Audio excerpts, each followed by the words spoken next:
Welcome to my channel. Makeup तो हम सबके पास होता है, लेकिन मेकअप को अप्लाई करने का सही ऑर्डर क्या है, इस बात का हमें अंदाज़ा नहीं होता। इस वीडियो में मैं आपके साथ शेयर करूंगी मेकअप अप्लाई करने का सही ऑर्डर और सही क्वांटिटी, जिसको जानना आपके लिए बहुत ज़्यादा ज़रूरी है और जानने के बाद आप कभी भी अपना मेकअप ख़राब नहीं करोगे। लेकिन उससे पहले मेरे चैनल को सब्सक्राइब कर लें और वीडियो को लाइक कर लें। मेकअप में सबसे पहला जो स्टेप है वो है अपने फेस को प्रिपेयर करना।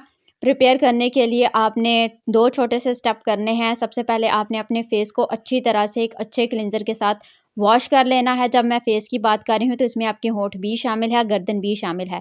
इन एरियाज़ को आपने अच्छी तरह से क्लीन करना है ताकि ऑयल, डर्ट वगैरह सब कुछ रिमूव हो जाए। उसके बाद आपने मॉइस्चराइज़र अप्लाई करना है। कोई फ़र्क नहीं पड़ता, चाहे आपकी ऑयली स्किन है, चाहे आपकी ड्राई स्किन है, मॉइस्चराइज़र आपने अप्लाई करना ही करना है। इसके साथ-साथ आपने अपने लिप्स के ऊपर भी कोई भी ट्रांसपेरेंट लिप बाम इस्तेमाल करना है, ताकि जब आप बाद में लिपस्टिक आप होंठों पे लगाएँ तो उसमें किसी भी तरह के क्रैक्स वगैरह ना पड़ें। ये 2 स्टेप करने के बाद 5 से 10 मिनट के लिए आपने अपने फेस को रेस्ट देना है। उसके बाद आपने मेकअप को अप्लाई करना है। सबसे पहले जो चीज़ आपने अप्लाई करने हैं अपने फेस के ऊपर वो है प्राइमर। प्राइमर सेट करेगा आपकी बेस को, स्मूथ करेगा आपकी बेस को, और इसी की वजह से आपका मेकअप लॉन्ग लास्टिंग रहता है, खराब बिल्कुल भी नहीं होता। इसके अलावा ये आपकी स्किन को भी इवन टोन कर देगा। जितने भी स्किन के ऊपर क्रैक्स वगैरह हैं उनको बिल्कुल स्मूथ कर देगा, और ये मेकअप को एक तरह से स्मूथ फिनिश देता है। अगर आपने ये स्टेप मिस कर दिया तो आप समझ लें कि आपका मेकअप अच्छा होने वाला नहीं है। तो आपने हमेशा सबसे पहले प्राइमर अप्लाई करना है मेकअप में। ऑयली स्किन वाले जेल बेस्ड प्राइमर इस्तेमाल करें, और जिनकी स्किन ड्राई है वो हाइड्रेटिंग प्राइमर को इस्तेमाल करें। इसके बाद आपने अप्लाई करना है फाउंडेशन। फाउंडेशन हमेशा आपकी स्किन टोन से मैच करता हुआ होना चाहिए। फाउंडेशन को आपने बिल्कुल थोड़ी सी मिकदार में अपनी स्किन के ऊपर अप्लाई करना है, डॉट डॉट करके अप्लाई करना है। आप चाहें तो इसको फिंगर की मदद से भी ब्लेंड कर सकते हैं, ब्यूटी ब्लेंडर की मदद से भी इसको ब्लेंड कर सकते हैं। बहुत अगर अच्छा आपको फिनिश चाहिए अपने फाउंडेशन का तो आप ब्यूटी ब्लेंडर लें, उसको वेट कर लें, और उसकी मदद से आपने अपने फाउंडेशन को ब्लेंड करना है, और डैब डैब करके आपने इसको ब्लेंड करना है। कभी भी आपने इसको मलना नहीं है, और ना ही आपने बहुत ज़्यादा फाउंडेशन अप्लाई करना है। अगर आप बहुत ज़्यादा फाउंडेशन अप्लाई करेंगे तो इससे आपका मेकअप केकी हो जाएगा। उसके बाद आपने अप्लाई करना है कंसीलर। उसकी थिकनेस फाउंडेशन से थोड़ी सी ज़्यादा होती है, और इसको आप डार्क सर्कल्स पर और जहाँ पे आपको डार्क स्पॉट्स हैं वहाँ पर बिल्कुल थोड़ी सी मिकदार में अप्लाई करना होता है।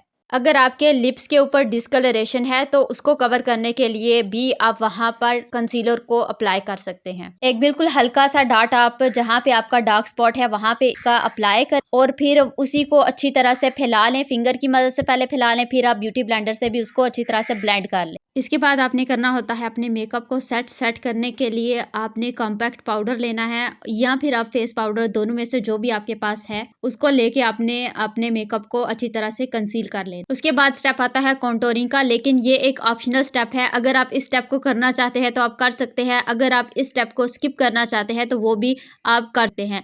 कॉन्टोरिंग में basically forehead, cheek bone, jaw line, nose bridge वगैरह को हाईलाइट कई दफ़ा करने के लिए की जाती है, या फिर किसी एरिया को अगर वो बड़ा है तो स्मॉलर दिखाने के लिए कॉन्टोरिंग की जाती है। But it is totally option, skip करना चाहते हैं तो आप इस स्टेप को स्किप कर सकते हैं। उसके बाद आता है ब्लश को अप्लाई करना। ब्लश अप्लाई इसलिए किया जाता है क्योंकि जब हम फाउंडेशन वगैरह अप्लाई करते हैं तो हमारे फेस का कलर जो है वो बिल्कुल सेम हो जाता है। तो हम अपनी चीक्स को थोड़ा सा हाईलाइट करने के लिए, उनको थोड़ा सा नेचुरल दिखाने के लिए पिंक कलर में या पीच कलर में ब्लश अप्लाई करते हैं। ब्लश अप्लाई करने के बाद आपने कुछ अपने फेस के जो एरियाज हैं उनको हाईलाइट करना होता है। ये बहुत ही इंपॉर्टेंट स्टेप है, और जब आप ब्लश लगा लेते हैं याद रखें कि उसके बाद आपने हाइलाइटर को अप्लाई करना होता है। हाइलाइटर को बेसिकली जो भी आपके हाई पॉइंट्स हैं, हाई एरियाज हैं आपके फेस के ऊपर, उनको डिफाइन करने के लिए अप्लाई किया जाता है।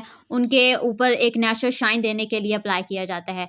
हाइलाइटर के बाद आपने अपनी आईब्रोज को सेट करना है। सेट करने के लिए आपने कोई भी अपना जो पुराना मस्कारा है उसका ब्रश लेना है, स्पूली जिसको कहते हैं, और उसकी मदद से आपने अपनी जो आईब्रोज हैं उनको अच्छी तरह से फिल करना है। आईब्रोज एक ऐसा फीचर है जिसको डिफाइन करना बहुत ज़्यादा ज़रूरी होता है, तो कभी भी आपने स्किप नहीं करना ये वाला स्टेप। हमेशा अपनी आईब्रोज को अच्छी तरह से फिल करना है। उसके बाद आपने आई शेडो कलर अप्लाई करना है। जो भी फेवरेट आपका आई शेडो कलर है वो आप अपनी आईज के ऊपर अप्लाई कर सकते हैं। आप इससे अपनी स्मोकी आईज क्रिएट कर सकते हैं। जिस भी तरह का कोई भी इवेंट है या कोई भी ड्रेस है उस हिसाब से आप अपना आई शेडो कलर चूज़ करेंगे और इसको अप्लाई करेंगे।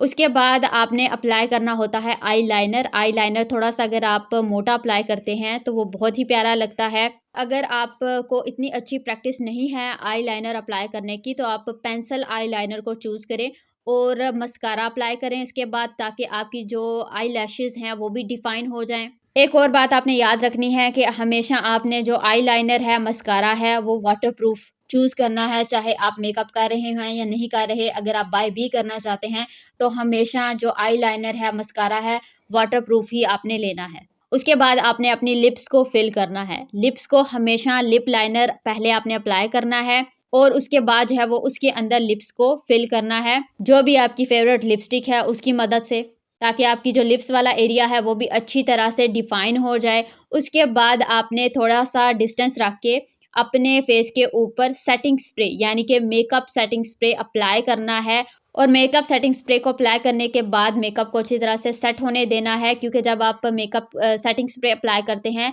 तो वो फौरी तौर पे ड्राई नहीं होता, थोड़ा-सा टाइम लेता है, तो आपने उसको अच्छी तरह से ड्राई करना है। इस स्टेप को भी आपने स्किप नहीं करना, इससे भी आपका जो मेकअप है उसका फिनिश अच्छा रहता है और मेकअप लॉन्ग लास्टिंग रहता है। सो आज के लिए इतना ही, लेकिन अगर आपका कोई क्वेश्चन है तो आप मुझसे कमेंट बॉक्स में पूछ सकते हैं। अल्लाह हाफ़िज़।